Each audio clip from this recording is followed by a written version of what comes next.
چاہیے کہ اس سے بچ جائیں؟ بسم اللہ الرحمن الرحیم، اللہم صلی علی محمد وآل محمد صلی اللہ علیہ وآلہ وسلم۔ قبلہ غازی صاحب، گفتگو کے پہلے حصے میں تو میں رحمت للعالمین کے اوپر بات کروں گا، اور دوسرے حصے میں انشاءاللہ تعالیٰ بطور آپ کے ماہر نفسیات بات کریں گے۔ بسم اللہ۔ اب اولین صورت قرآن جو ہے، جسے ہم خلاصہ قرآن بھی کہتے ہیں، جسے ہم فاتح الکتاب بھی کہتے ہیں، سورہ فاتحہ، سورہ فاتحہ، اس کا آغاز ہوتا ہے الحمدللہ رب العالمین۔ یہ جو عالمین کا لفظ ہے، یہ قرآن مجید میں 338 مرتبہ آیا ہے۔ ٹھیک۔ اور کیسی عجیب بات ہے کہ اس سے پہلے قبل از اسلام اور نزول قرآن کے وقت بھی یہ لفظ کہیں نظر نہیں آتا۔ اس سے پہلے اچھا، عربی دان بیٹھے ہوئے ہیں ہمارے ساتھ، ڈاکٹر صاحب وہ بتائیں گے کہ عالمین کا لفظ کسی ادب میں کسی جگہ نظر نہیں آتا ہمیں، پہلی بار وہاں استعمال ہوا۔ اگر ہم عالمین کا مطلب سمجھ گئے تو رحمت للعالمین کا مطلب سمجھ جائیں گے آج۔ سبحان اللہ۔ اب رحمت للعالمین کیا ہے؟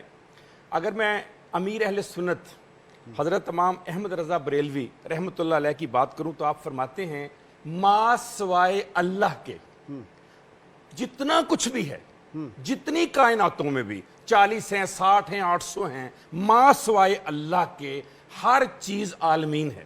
واہ۔ اور اگر میں بات کروں امام فخر الدین رازی کی، جو آپ نے تفسیر کبیر میں فرمائی، آپ فرماتے ہیں اللہ کے علاوہ ہر چیز عالمین ہے۔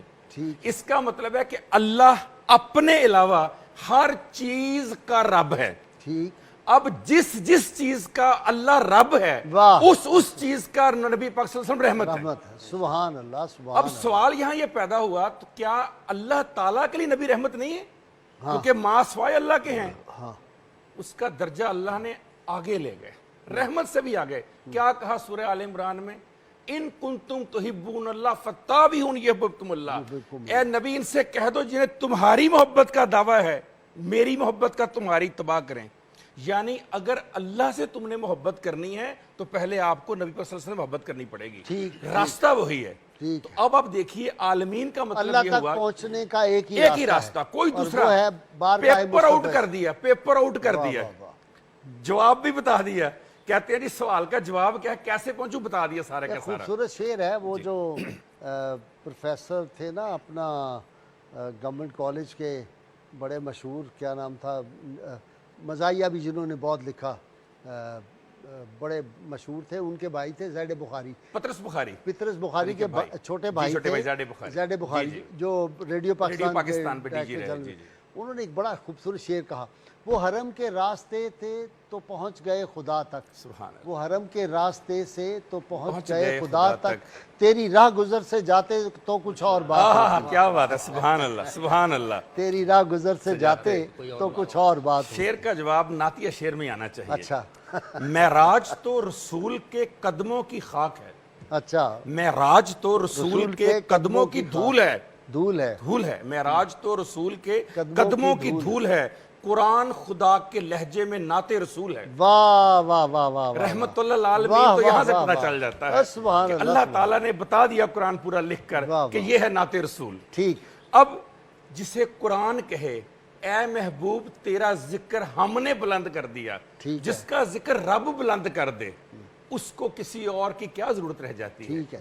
اچھا پھر اب دیکھیے، اب اس طرف آ جائیں جی کہ آپ صلی اللہ علیہ وسلم کی جو تعلیمات ہیں اگر ان پہ عمل کیا جائے آج بھی تو تمام ذہنی اور جسمانی بیماریوں کا علاج اس میں موجود ہے۔ رسول پاک صلی اللہ علیہ وآلہ وسلم کا چلنا، بیٹھنا، اٹھنا، پینا، کھانا، سونا، کروٹ بدلنا، ایک ایک چیز کے اندر ہر لمحہ زندگی کا، ایک ایک سانس زندگی کا، وہ انسانوں کے لیے کیا ہے؟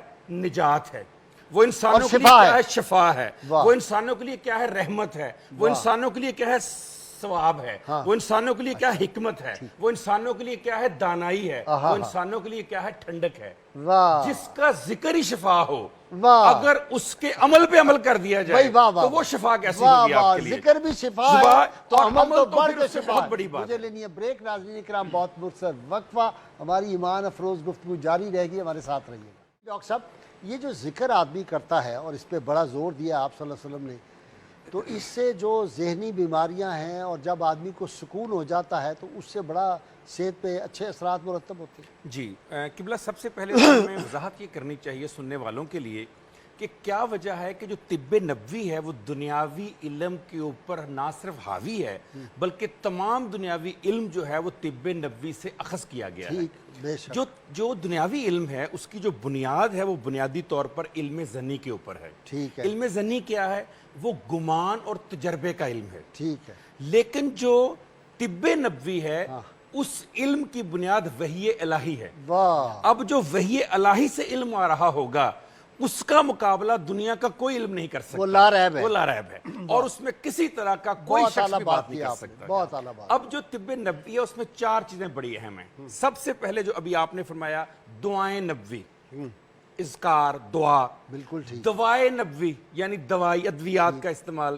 تیسری چیز ہے نبوی غذائیں جن کا آپ نے اپنے انٹرو میں اشارہ کیا کون کون سی غذائیں کھانی چاہیے. ابھی ڈاکٹر صاحب نے کدو کی بات کی اور باقی غذاؤں کی. چوتھی چیز ہے علاج نبوی. 4 چیزیں. اب اس کو الگ الگ کر کے میں آپ کے سامنے رکھتا ہوں اور بطور ایک ماہر نفسیات رحمت کونین صلی اللہ علیہ وآلہ وسلم کا پیش کرتا ہوں اسپیکٹ. جو سب سے بڑا پرابلم آتا ہے جب بھی آپ کے پروگرام میں ڈاکٹر عمران مرتضیٰ یا اور ماہر نفسیات آتے ہیں جو پریکٹیکلی کام کر رہے ہیں اپنے ہاسپٹلز میں، وہ کہتے ہیں سب سے پہلا پرابلم جو آتا ہے نفسیاتی لوگوں کو وہ آتا ہے صفائی کا.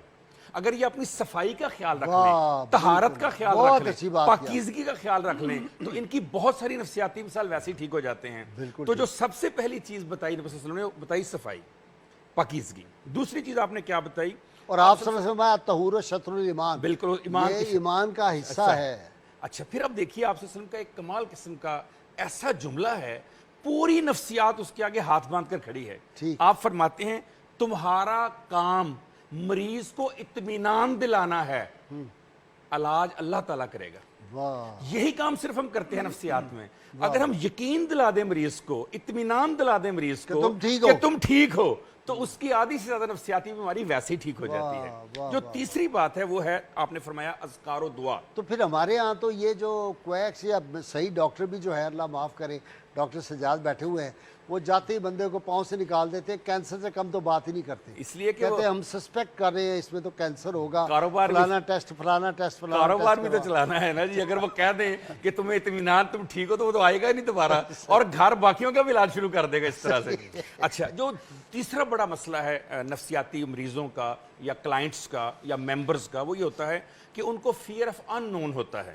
یعنی کہ کل کیا ہوگا یا مرنے کے بعد کیا ہوگا، اور اس ڈر اور یا موت آ جائے گی یا موت اس وقت کیا ہوگا، یا موت نہیں بھی آتی زندگی میں بھی، کل میرے رزق کا کیا ہوگا، میرے بچوں کا کیا ہوگا، میرے گھر کا کیا ہوگا، میرے والدین کا کیا ہوگا. تو اس کے لیے اذکار و دعا کی بات کی گئی کہ جب ہم دعا پڑھتے ہیں تو اس سے نہ صرف ہماری باڈی کیمسٹری، ہماری ہارمونل چینجز آتی ہیں بلکہ ہمیں اطمینان ہو جاتا ہے کہ اب اللہ سبحانہ و تعالی ہمارا وہ ڈر اور خوف ختم کر دے گا. جو چوتھی بڑا مسئلہ ہے نفسیات کے مریضوں کو وہ ہے احساس کمتری. یہ ہمیشہ فیل کرتے ہیں سیلف بلیمنگ اور احساس کمتری. تو اس کو ایک لائن میں احساس کمتری ختم کر دیا، خطبۃ الحج الوداع. کسی عربی کو اجمی پر، کسی اجمی کو عربی پر، کسی گورے کو کالے پر، کسی کالے کو گورے پر، تمام احساس کمتری کی جتنی جہتیں تھیں ساری ختم کر کے کہہ دیا برابر ہو. تو جب وہ انسان سمجھ لیتا ہے تو اس کا احساس کمتری ختم ہو جاتا ہے. چھٹی بات ہے کج لباسی. جتنے نفسیات کے مریض ہوں گے ان کو اپنے لباس کا پتہ نہیں چلتا. اچھا جو میل ہیں وہ فیمیل کا لباس پہننا شروع کر دیتے ہیں، فیمیل میل کا لباس پہننا شروع کر دیتے ہیں. اب آپ دیکھیے کہ یہ بات 1450 سال پہلے نبی صلی اللہ علیہ وسلم فرما رہے ہیں اور اس بیماری کو ڈائیگنوز کب کیا؟ 1935 میں جرمنی میں. اور انہوں نے کہا کہ کج لباسی نفسیات کا ایک مرض ہے اور اب ڈی ایس ایم سے ہم استعمال کرتے ہیں. تو بعض میں نے بڑے سینئر افسر بھی دیکھے ہیں وہ رات کو عورتوں کا لباس پہنتے تو وہ کج لباسی کے شکار ہے نا، ذہنی مریض. میں اکثر آپ سے کہتا ہوں یہ سارے ہمارے کیس ہیں، آپ ہمارے حوالے کر دیا کریں ان کو. پھر آپ دیکھیے کہ جو خواب ہیں یہ ایک بہت بڑا ایشو ہے. دنیا کی جو 100 بڑی کتابیں ہیں اس میں جو 2 کتابیں ہیں جن کا سیم نام ہے انٹرپریشن آف ڈریم، اس میں ایک کا آتھر ہے سیگمنڈ فرائڈ اور ایک کا آتھر ہے یونگ. ان دونوں نے جو خواب کی اہمیت بیان کی ہے تو آپ یاد کیجئے کہ آپ ہی نے ایک بار ایک پروگرام میں فرمایا تھا کہ خواب نبوت کا 46واں حصہ ہے. تو آپ اندازہ کیجئے کہ جو بات 1901 میں ماہرین نفسیات یا فادر آف سائیکالوجی کہہ رہے ہیں وہ 1450 سال پہلے ہمیں بتا دی گئی کہ خوابوں کے اوپر. اور یہ بھی کہا گیا اگر نائٹ میئرز آتے ہیں، ڈرونے خواب آتے ہیں، خوفزدہ کرنے والے خواب آتے ہیں تو کیا کرنا ہے؟ تم نے دعا پڑھ کر سونا ہے اور لیفٹ سائڈ کو، بائیں طرف تمہیں کروٹ لے لینی ہے تاکہ تمہیں خواب کم سے کم آئیں. پھر اب دیکھیں یہ بھی فرمایا کہ غذائیں وہ کھاؤ جو ایک دوسرے کی معاون ہوں, ایک دوسرے کے خلاف نہ ہوں. ہمارا بہت بڑا مسئلہ یہ ہے کہ ہم اتنے بیمار نہ کھانے سے نہیں ہوتے جتنا زیادہ کھانے سے ہوتے ہیں, اور زیادہ کھانے میں ایسی غذائیں جو ایک دوسرے کے مخالف عمل کر رہی ہوتی ہیں. اس کے بعد آپ دیکھیے کہ آپ سے نے فرمایا کہ گندگی کھانے والے جانوروں کا گوشت نہ کھاؤ. کتنی بڑی حکمت ہے اس کے اندر, کتنا بڑا کوئی طبیب دنیا کا آج جہاں پہنچا ہے اس مقام پر اس وقت بتا دیا یہ گیا. جو بیماریاں آئی ہیں, یہ جو اس کا ہیم کا وہ کھاتے ہیں سور کا گوشت, اس سے جو بیماریاں اتنی زیادہ پھیلتی ہیں وہ کیا.